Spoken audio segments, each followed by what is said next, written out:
So I was in a blind and it was like 4 in the morning and it was really cold out. And I was kind of situated in a field looking out towards, there was a road, a field, some grasses here on the side, and nothing was happening. There was literally nothing happening. I had my camera at the ready to go, and wasn't seeing anything. Occasionally a bear would sort of like head across the field, distance away, but too far away to really get a good shot.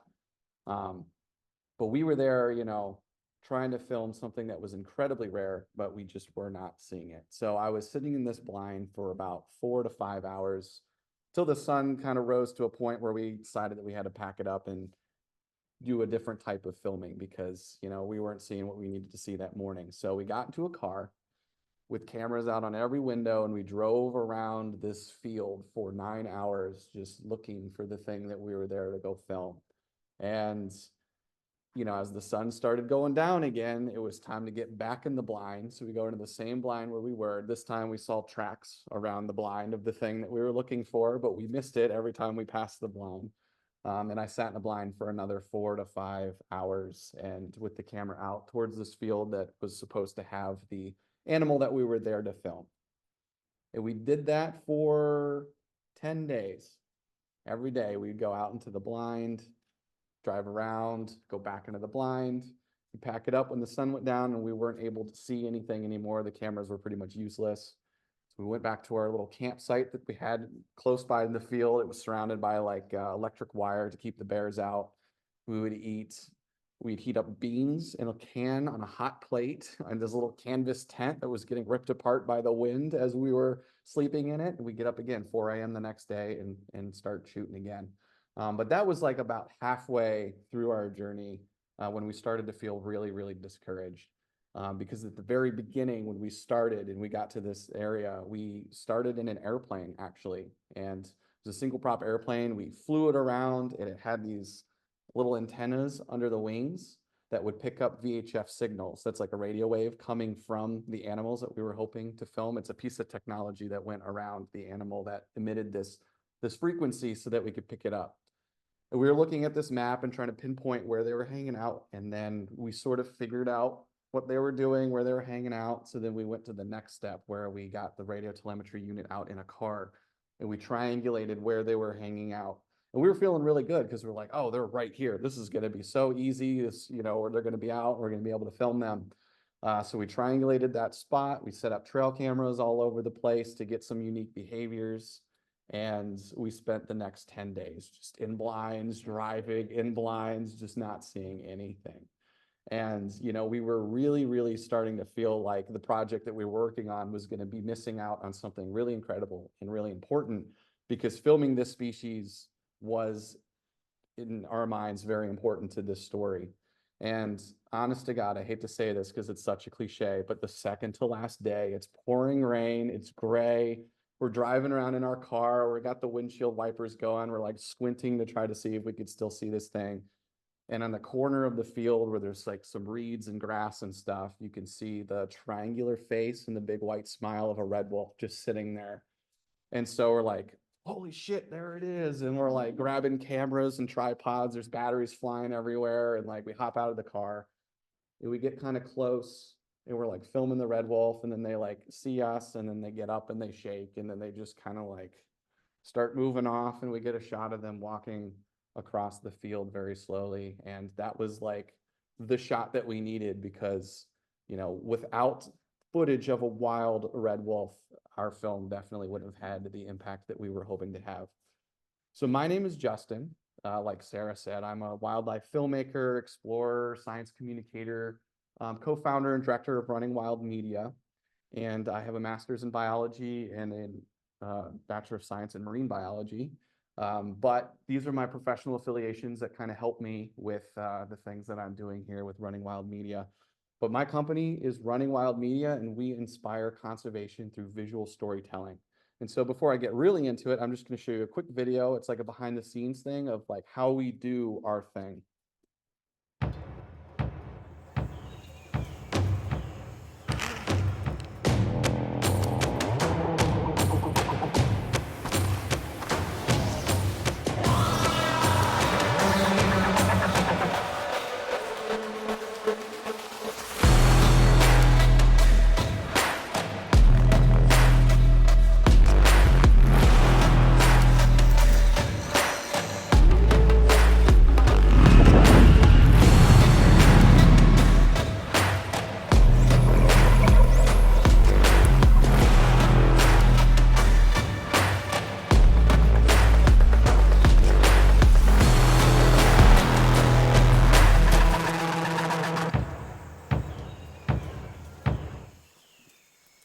that's what we do. We basically go out in the middle of nowhere and find something that's really hard to find and try to tell a story to help protect that thing that we're telling the story about. And so we function very similarly to a conservation organization where we have an end goal in mind, we have a change that we want to make, we have an impact that we want to establish in an area, and then we work ourselves backwards to decide what is the best tool and the best way to work our way to that change. It's a theory of change that we work with all the time. And so, like I said, we inspire conservation through visual storytelling to make that happen. So storytelling and visual media is just how we go about doing our conservation work. And so those three things, wildlife, visual media, and storytelling, I'll explain a little bit about that. So with wildlife, the reason why we've chosen wildlife as our focus is just because, why not? It's cool. When I was a baby, I just loved wildlife. I would go out in the backyard and, try to catch bugs. I'd always catch frogs and things and just really, really enjoyed wildlife. And that's just been with me my entire life. And as I've kind of grown older and have had more experiences in travel, obviously I realized that we 100% need wildlife for our own survival as a species. And so protecting the entire web of life that's around us is essential for us. And so that's kind of where we really focus our conservation efforts is just, showing the value of everything that's around us and the connectedness of it and how we need to protect it in order for us to do well, for communities to do well, for economies to do well, all of that good stuff. So for visual media, that was another hobby of mine that I really enjoyed. And it all kind of started, I will say, when, and my parents are here, they could probably vouch for this, that we had a camera that we would bring to our summer vacations. We'd go down to Florida and they had this camera. And I'm sure that they would have liked to see photos of us on the beach or us just hanging out and enjoying it. But instead, they got an SD card full of lizards and frogs and snakes and butterflies and just all the stuff that was around our house, or the house that we were staying at. And so that has always been a thing that I've been interested in as well. So I've loved wildlife, and I like to share my love of wildlife by using photography, videography, and that sort of thing. And so I've done that throughout my entire life. In high school, my friends and I just made a bunch of stupid videos in the backyard. We were just passing time and having fun, but that was actually setting the building blocks for something that would be much more impactful in my life later on. And then for storytelling, this one was actually a pretty easy one. If you think about it, storytelling is the whole reason why humanity has created language. That was the reason why humans were connecting to one another and communicating with one another. In fact, even before language, stories were being told among people through art and all that kind of stuff. And so you could go to early cave drawings and see someone hunting something. You're like, that's a story. Stories were meant to tell others that there's danger over here, don't go there. Stories were meant to tell there's food over here. And so that's kind of why our entire language is built around storytelling. Not only that, but people just connect with stories. If you start telling them a good story, they're going to start looking and listening for all the different things. Toddlers and babies know stories before, they can really understand what things are about. And so that's a really, really good way of connecting with people. And so using storytelling and getting that reaction from people and then combining it with visual storytelling, visual media, and then making these stories about wildlife and habitats and threats that the environment is facing is how we do our conservation. And for me, my aha moment was I was a field biologist and I was working with turtles and snakes and all that good stuff. I was doing geospatial surveys. I was doing population dynamic surveys. And I would go out in the middle of nowhere and see these animals in their natural habitat doing really cool behaviors. And I would bring my camera gear out and I would take these photos and I would show people what's happening behind the scenes and in the field and stuff. And I saw it click for people when I could show them a video of a turtle doing something that no one's really seen this species do before, or show them an animal that they didn't know that was in their backyard and be like, look, this is literally in your backyard. This is a little red snake that lives in a crayfish burrow. And they're like, wow, I didn't even know that.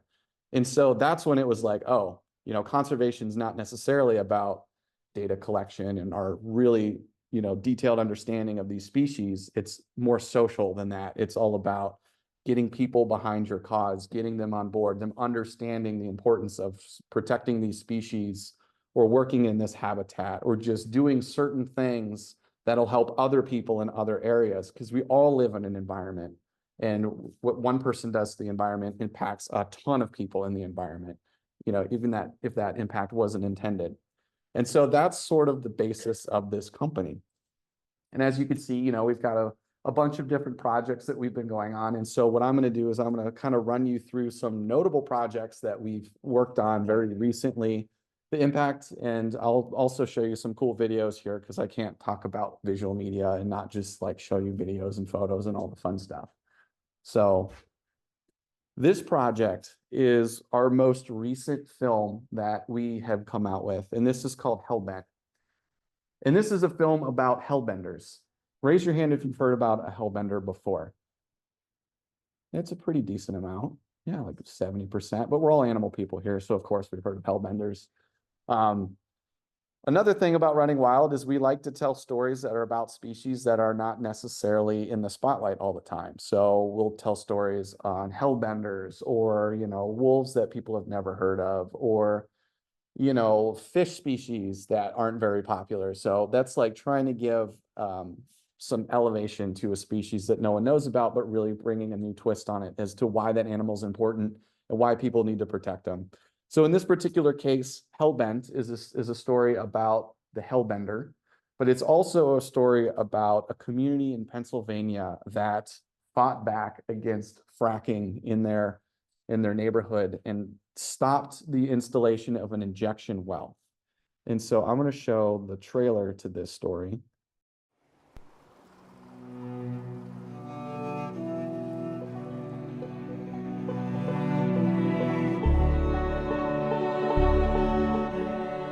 The hellbender, it's saying your water is clean.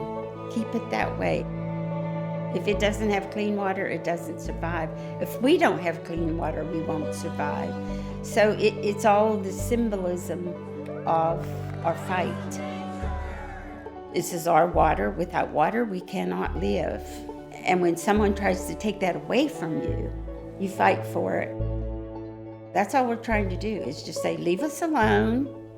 Let us live the way we did, and don't piss around with our water. Oops.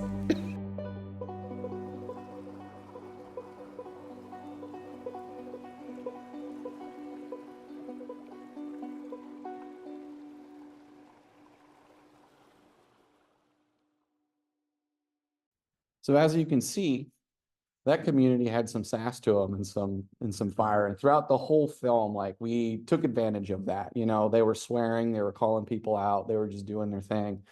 And it was really interesting because the story wasn't originally about them, but we went and we talked to them and interviewed them, and just they were so lovely, and like the work that they were doing was incredible. So we just like honed in on them and we're like, this is the story right here. So essentially, they live in an area that is heavy in fracking, and Pennsylvania Gas and Electric decided to put in a bunch of wells across the township. And this is not an uncommon thing. There's lots of fracking wells that go in, but they collect the material out of these wells, the natural gas and the oil, and then they have all of this extra material that they need to do something with. So when they empty a well, they turn it into an injection well, and they put all the toxic material back into that well. And the classification of the well in their area was a Class 2D injection well, which meant that the fracking corporation did not have to disclose what materials were going into that because of the protection of trade secrets. So the community was not allowed to know what materials were going into this injection well, through the water table and down into the ground where their community lived. And so they decided to put a group together.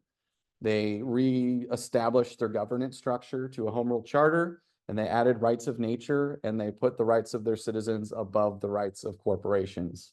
And as soon as they did that, they got sued by the Department of Environmental Protection, they got sued by Pennsylvania Gas and Electric, and they got sued by the Environmental Protection Agency, because they violated the rights of a fracking corporation, and that was no-go for the government.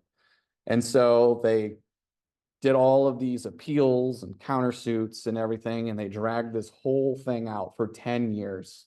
And they called themselves the Hellbender Society too, because they thought that the Hellbender was this fierce, ferocious sounding name, and they wanted to strike fear in their enemies. And so they called themselves the Hellbender Society because it was mysterious to others people. So they dragged this out for 10 years, and they found that the injection well was found to be within violation. And so it was leaking extra gas that hadn't been collected at the time, and they had to plug it. So it could no longer be an injection well. And so in a way, they won. It wasn't like the decisive event that they were hoping for, where rights of nature was going to prevail in a court and set a precedence across the country. But it was a victory because they dragged it out long enough that the well eventually failed. You know, they tell you that these wells won't fail, the technology's there, but they do all the time. And here's a case where, you know, it took 10 years, but the well failed. And if there was waste down there, then that would have been their drinking water, and 700 people would have been without drinking water. So this story kind of started with my experience working with hellbenders in Ohio. I used to be a hellbender biologist. We would pull hellbender eggs out of the wild, and we would release them into streams. They would have less than 1% chance of making it to adulthood in the wild, but they would have a 60 to 80% chance if we reared them for 2 years in captivity and then we released them back into the wild. And so while I was doing that, I was seeing pipelines going in, I was seeing well pads being established, and in the water, we were seeing erosion. All the siltation entering the waterways was smothering up hellbender habitat, so they could no longer find suitable rocks to hide underneath and breed and all that stuff. And even in that one in the trailer, you remember that shot that was from the air and you could see the bulldozer kind of scraping the ground? That was a pipeline that was installed underneath the river that was at the base of that valley. And I personally released hellbenders into that river before they approved that pipeline infrastructure. So as you can imagine, all the sediment, the dirt, the runoff, everything that they just created to dig a pipeline under a river completely destroyed all the hellbender habitat that was there and probably eliminated most of the hellbenders that we had released in that creek. So this was a story that I wanted to tell. I really wanted to show like what the hellbenders are up against, but we also wanted to show people living in this area just what environmental injustice looks like, because a lot of people don't really know what that even is or how to identify it. And so in this film, we talk about this, what it is, and then we establish what to do about it. So there's a couple things people can do. Their case, they used rights of nature, and then we had a whole impact campaign associated with this, where we developed toolkits for people to understand, you know, how to connect with organizations that provide pro bono legal services for communities who are struggling with environmental injustice, and toolkits for educational classrooms and resources. Champions for Wildlife is a big partner of the Wolf Center, and they use our material to bring to their classrooms so that they could show kids what hellbenders look like and what fracking impacts them and everything. And so that was the story. That's the impact that we wanted to have. And it had some pretty decent reception. We got a lot of awards for it. It was the best film at the New York Wild Film Festival. We got into some Oscar qualifying film festivals. Next month, I've got a Sony red carpet event in Los Angeles where we're going to be showing Hellbent and talking about hellbenders, which is incredible because, you know, the environmental conservation group is a very small group when you think about like film in general. So for us to be able to break out of environmental films festivals and get into like these red carpet events at Sony and like these Oscar qualifying events, and like, you know, people are like, Hellbent, oh, that must be a horror film. And then they watch it. It's like, oh, it's a Hellbender salamander. It's like, yeah, in a way it's a horror because of what this community has gone through. But like, we're teaching them about conservation. They're seeing social environmental injustice. They're like learning about the world that they live in a way that they wouldn't have really thought about that before. And so I want to talk about another project that we are currently working on. This is called Guardian of Tagong, and this actually takes place in Indonesia. And this story is about a bird, which is right there in the middle. It's called a helmeted hornbill. And they are critically endangered, but also critically important for the habitat that they live in, because they scatter the seeds and nuts and everything from tons of different rainforest trees, and they help maintain biodiversity of these huge tracts of rainforest. And that's important for carbon sequestration and mitigating climate change. And so this particular bird helps maintain that, and we all need that. And so that's the cast right here in the middle. And that's why they're being hunted. It's called rose ivory, and it is carved into little trinkets and stuff to sell in the black market. It's like a substitute for elephant ivory and rhino horn. So they use that, and they literally kill the bird for that. Now, this male here, that is a male helmeted hornbill, it is sitting on top of a little cat or a cavity in the tree there. So it's kind of hard to see because it's still light outside, but there's a little tiny hole right here.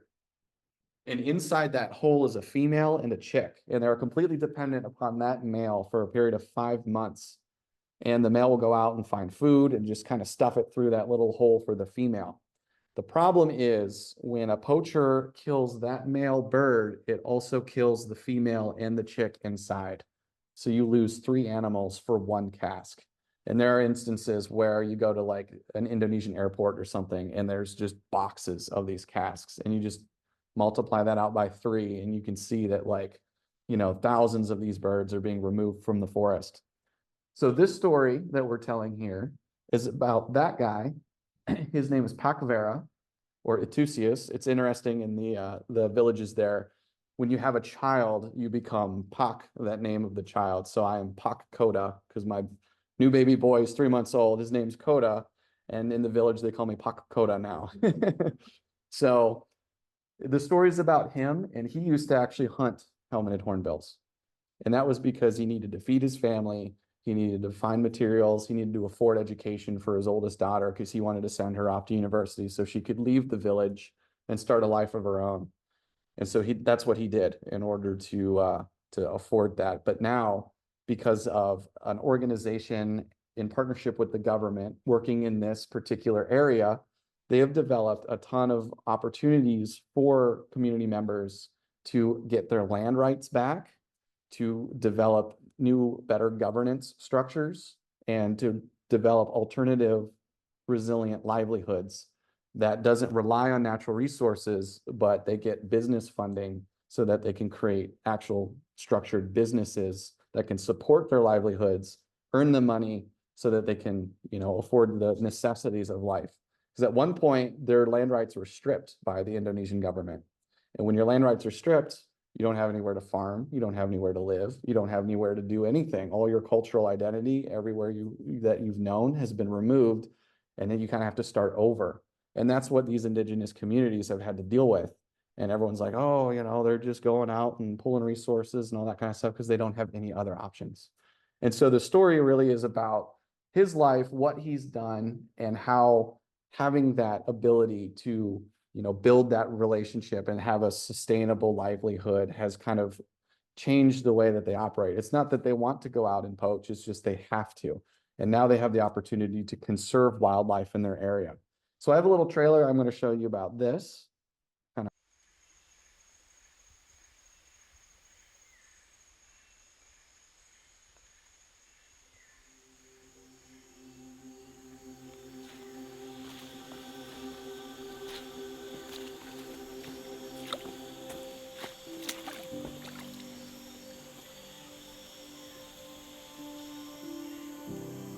Yang sangat istimewa, kita menghirup udaranya sangat segar, terutamanya hutannya masih utuh. Nah, kemudian kita suka melihat satwa-satwa liarnya, ya, gimana kelakuan satwanya di hutan. Karena di sini bonggang tuh setiap hari ke situ, setiap hari ke situ. Itu senang sekali, saya rasa suka.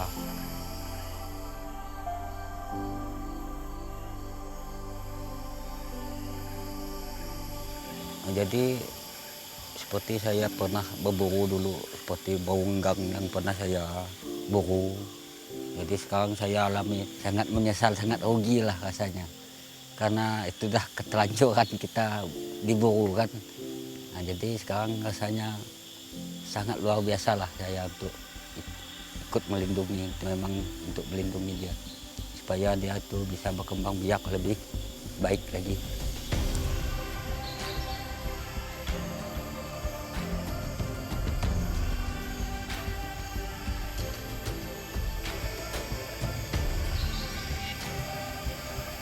selama selama GPI itu masuk program di Dusun Tahu, populasinya agak meningkat lah, karena pemburu burung itu agak berkurang. Karena dia tahu, karena burung enggang ini sangat dilindungi.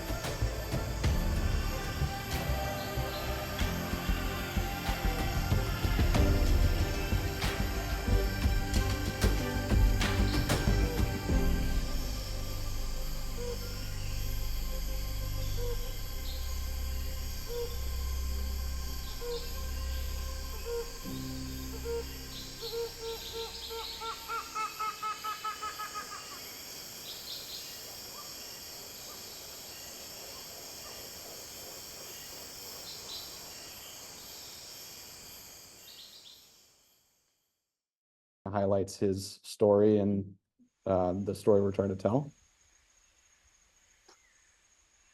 So that call at the end is what the helmeted hornbill sounds like, and it is loud. So you can imagine if you're a hunter looking for this bird and it's just calling and it's territorial, you can find it. And so that's what makes it so difficult. And every time I hear that sound in the rainforest, I just get chills because it's such a loud, penetrating noise that just echoes through the canopy. And it's so cool. But the impact that we were hoping to have with this film is, you know, targeting communities that live in protected areas in Southeast Asia that have experience hunting, poaching at some point as a livelihood. And we want to make it so that they realize that it is okay that that has happened and that we're all moving forward now collectively as, you know, conservation society and want to integrate them into the conservation work that is being done. You know, because a lot of these people are ashamed that they've hunted, they know that it's illegal, and so they're like hiding, and they're worried that if they were to come out and say like, oh, I did hunt this animal, then they'd be arrested or they'd be fined, and then they really wouldn't be able to afford food for their families. But we want them to know that that's okay, and that the experience that they had might be helpful, and they might have a job that could be potentially useful for conserving the species, whatever species. And so this program or this film highlights a program called Smart Patrol, which is what they do, and they camp out underneath the nest site throughout the entire nesting season, and they prevent illegal logging, they prevent hunting, they prevent illegal agriculture, and they just educate villagers and community members coming into the area on how to operate in this area because of the certain protections and everything, and to not disturb the species because it is endangered. And they explain why it's important for the community members that live there. And so it's kind of like destigmatizing these poachers, because it historically, like, everyone's been like, oh, you just got to go out and you got to kill the poachers and you got to like just eliminate them. But like, it doesn't work. You know, more poachers take their place. You have to fix the economic situation in the system that has been created around these poachers to elevate their ability to, you know, self-advocate and find money and do it in sustainable ways so they don't need to poach, and that no longer is a viable option. And so that's kind of what this is about. It's like really providing that resource for the community. I've shown him the trailer. You know, he was pretty quiet about it. He just kind of sat there like sheepishly and smiled and stuff. And then I did another interview with him, and he was just like into it. He was like pointing and he was like dancing, and he was like a whole nother energy level than I've ever seen from this guy after he watched the trailer. So I'm like, all right, you like this, you like the attention. But it took me 6 years to get a relationship built with this community and with him specifically and everything. And he makes a really good fermented rice wine. And so every time I leave him a whole stack of money. I'm like, next time I come, I want 4 liters of this rice wine. I show up, he's like, Justin. I'm like, thanks, man. Pay him some more money. So we take it out into the field. We're drinking the rice wine while we're also trying to film, but it works. And I mean, it's a great community, and we really enjoy working with them. And, you know, like I said, I started working with them a long time ago. And when I first went out into the field, I helped establish this Ranger Patrol team through a grant that a professional organization I was a part of wrote and helped implement. And I went on the first patrol, and we were seeing snares, and we were seeing pangolin traps, and we were seeing all kinds of people carrying rifles. There were gunshots going all over the place. There were dogs in the forest. They do this thing where they put glue on a tree so that when songbirds land on the tree, their feet get glued to it. And then they go and they pull the birds off and they sell them in the markets in Jakarta. That was everywhere. And then when I go out into this forest, we don't see any of that. You know, the people who are out extracting resources, they're looking for honey, they're looking for sap. You know, it's not as bad as the logging that has occurred in this region. The logging is reduced by 70% in this particular protected area.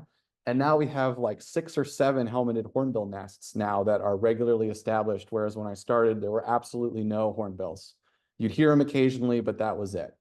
And so the success that we've had in this region showing that building that economic resilience and regoverning and giving land rights back to indigenous communities is the way to go. That's how conservation works. And like I said, it's about people, it's not about animals. And so making this film to communicate with people about the story and the things that they can do to help the conservation of this species is integral to the success of Indonesia and this hornbill.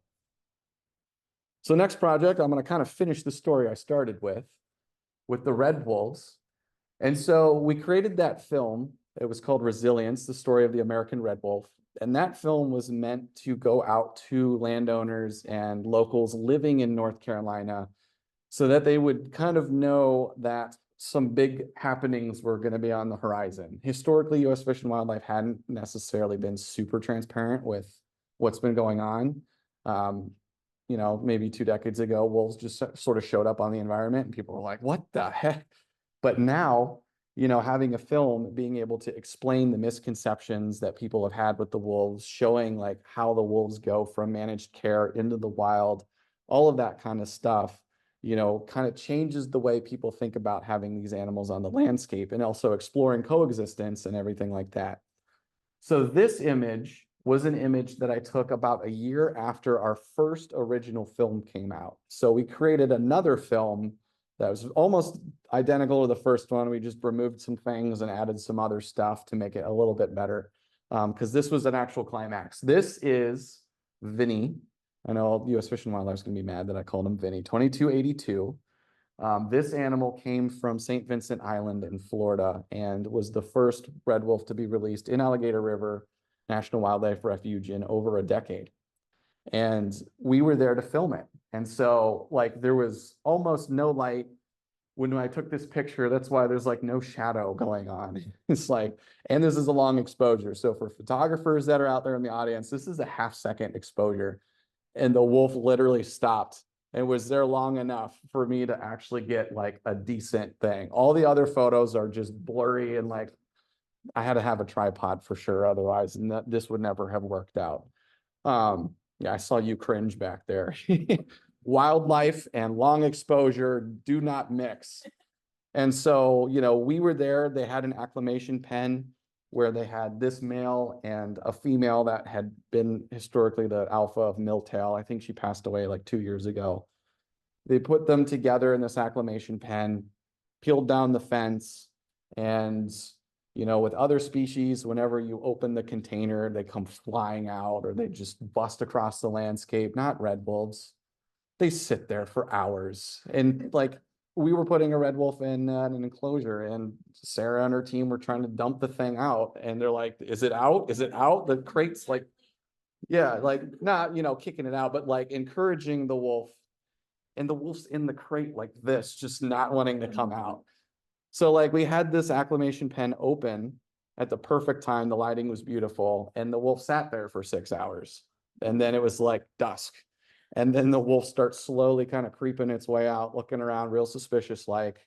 And then, you know, maybe 3 minutes later, the female came out and they kind of like met up at the other side of the field.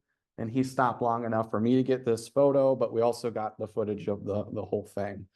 And, you know, when we started that original film, the numbers in the wild were lower than they've really ever been. But now, because of, you know, all of the public effort that's been going on, there's a new Red Wolf Education Center out there where people can go and learn about red wolves and all the misconceptions about them and like all the real facts about red wolves. And, you know, there's the visitor center at Pocosin Lake, which has a whole display about red wolves and you can learn about them, and the visitor center at Alligator River, and, you know, just the staff that are out there on the refuge every day talking to visitors about red wolves and all of the effort that, you know, places like the Wolf Center has been putting into getting red wolves out into the wild. and all the work that you guys are even doing by supporting the endangered red wolf has really been making a huge impact in Alligator River. And so now you can go out there and you can see red wolves. You know, it's not this 10-day, 2-week sleeping in a hobo camp situation to see them. You can go with your family, you could drive around, and if you're there at dawn and dusk, you'll be able to see, you know, usually red wolves crossing roads, crossing fields, kind of hanging out.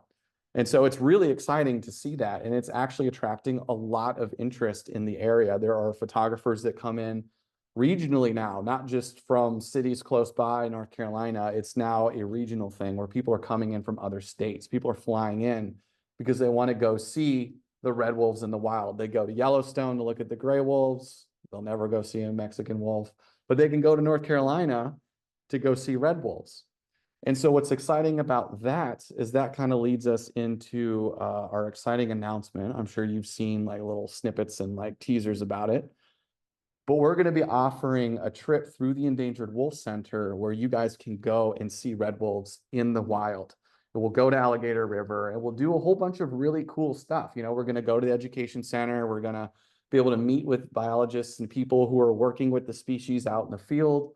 You know, we'll get to do some other exciting things. We're going to be going in September, which is a great time for wildlife. When I was there recently, I saw like, I don't know, 3 black bears at one time. You like turn this way, there's a black bear, and there's a black bear, there's a black bear, there's a Harris hawk, and it's just like all of these animals are all around you, but then you hit it at the right time in the evening and you could see the red wolves out. And so it's like an absolutely beautiful time of year to go. And we'll do other things like there's an aquarium there. We'll go see an aquarium and learn about the habitat. We'll do an airboat tour and some of the swampy habitats to see the dynamic between that habitat and the habitat that the red wolves live in and everything. And so, you know, we will be also staying at a beachfront house and we're going to stock it with some nice snacks and some alcohol and everything. So the evenings are going to be nice and chill.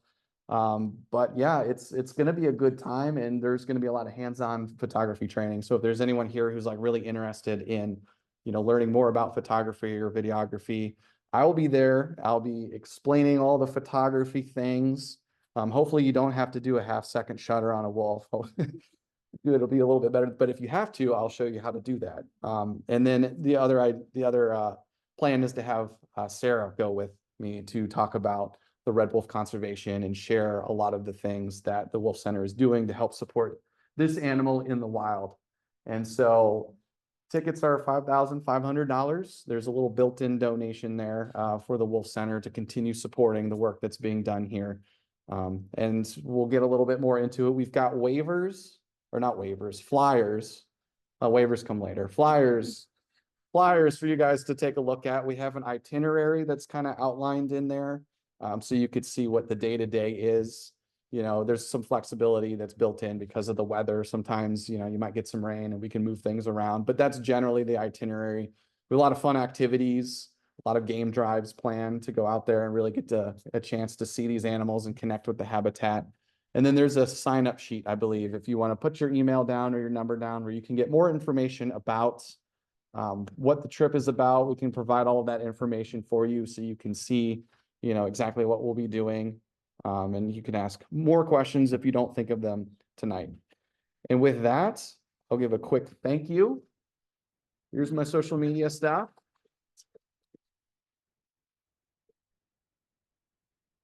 And I'd be happy to answer any questions about filmmaking, wildlife expeditions, or the trip that I just shared with you.